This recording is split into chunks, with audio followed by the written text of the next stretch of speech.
Good morning! Ganap namin ito nung Sabado at Linggo. Nag-unbox ng mga parcel na dumating at nagluto ng gelatin para sa 23rd birthday ni Ading Kai at ni Otosan. Yun ang pinaka-highlights ng vlog natin for today. Saturday morning, ito ang aftermath pagkatapos naming hayaang kumain mag-isa si Yuna. Ganito ang araw-araw na ganap every time na hinahayaan namin siyang magsulok kumain. Ngayon kasi talagang hindi na siya mapigilang mang-agaw ng spoon. Good sign naman yan at milestone yan ng bata. Same day pa rin, nagsidatingan ang mga parcel namin. Kumuha kami ng wok. Request ko talaga kay hubby yan, lalo mahilig ako sa mga stir fry lang na gulay. Pero after ko malaman na sobrang meticulous pala dapat ang pag-alaga dito, nagkaroon ako ng konting regrets. Slight lang naman. Bago nga gamitin yung kawali, kailangan raw tanggalin yung coating. Pintura ata in compliance raw sa Food Sanitation Act. Para matanggal yung pintura, kailangan namin ng extreme heat hanggang sa umusok yung kawali. Ang naging problema namin, nagkukusang mag-low heat yung kalan namin kapag sobrang umiinit yung kawali. Ganun ba lahat ng kalan dito sa Japan? High heat nga need namin. Kailangan daw kasi magbago yung kulay ng kawali. Yung masusunog talaga siya till mag-blacken or dark brown na yung kulay. Kapag na-achieve na yung ganung kulay, ginawa naman namin yung oil seasoning method. Naglagay lang ng oil at hinayaang masunog. Bali yun ang pinaka-coating na niya para maging non-stick ata siya. After nun, need din daw magluto ng any gulay tapos sunog na sunog siya. Kaso hindi na pala na video at yun yung time na nagmumurit si Yuna. Sobrang init at mausok kasi sa kusina kaya hindi ko madala si baby. Took us half a day nga at mayat maya humihina yung apoy. May mga other procedure pa ata kaso hindi ko natanda at hindi ko nabantayan si hubby. But praise God at natapos din naman. Yun nga lang ang oil seasoning method ay kailangang ma-carry out every after gamitin ang palayok. Sabi sa manual dapat pagkagamit need na sobrang dry yung palayok at saka lagyan din ng konting oil at pausukan. Kapag daw hindi ginawa kakalawangin yung palayok. Kaya pala ang daming negative reviews sa Amazon na kinakalawang daw yung binili nilang wok. By the way, may sarili rin pala itong sandok. Kaya bumili rin kami. Same material pero no need nang gawin yung mga ginawa nating procedure doon sa wok. Ginamitan kasi namin ng ibang sandok. Nasunog yung sandok ko para sa non-stick na palayok. Pati yung kahoy kong sandok nangitim din. Sobrang init kasi nung wok.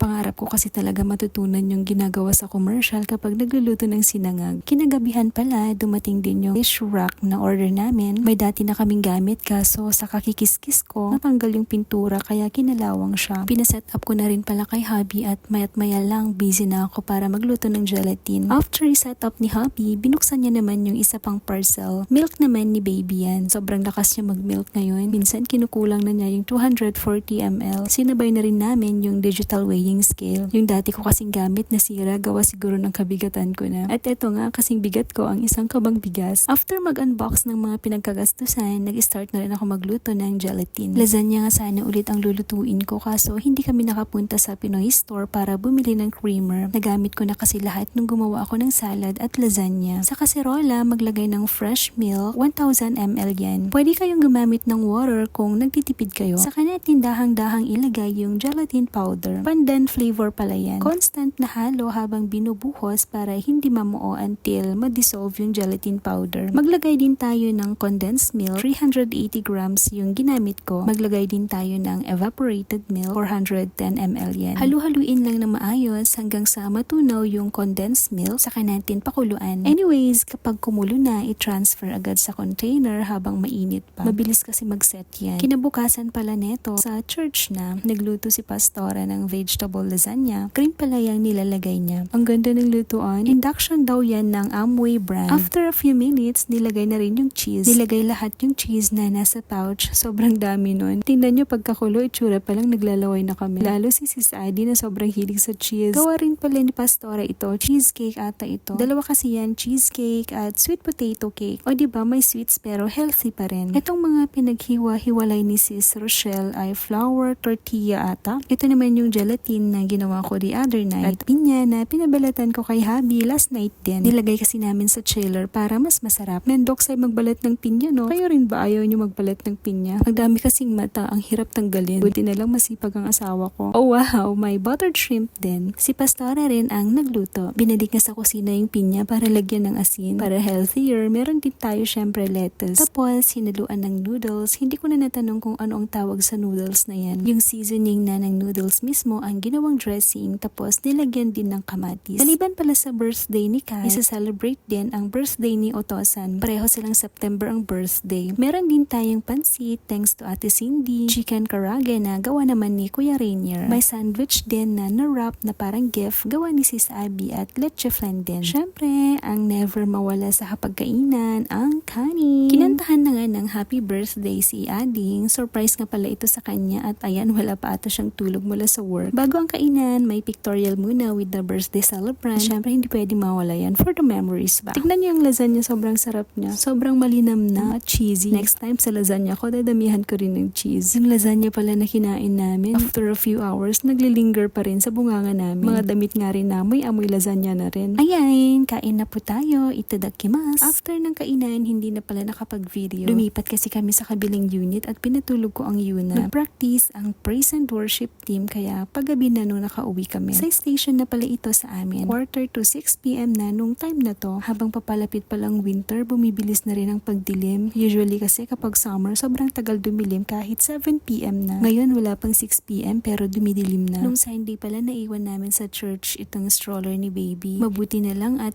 yung unit ni Sis Abby, same building lang ng church namin kaya naiakyat niya. Thanks Sis Abby at Pastora. Praise God at itong baby namin hindi nababagot sa stroller. Kailangan lang tuloy-tuloy. Yun nga lang kapag tumitigil, gusto na niya magpaubba. Pag uwi namin, siya na ang pinag-doorbell namin. Habit na namin na kahit walang tao sa loob, nagdo-doorbell kami. Except na lang kung tulog si baby. Kaya kapag pauwi si hubby, may heads up palagi kung mag-doorbell siya or not. Mahaba na naman pala kaya yun lang for now. Origat, thanks for watching. God bless po.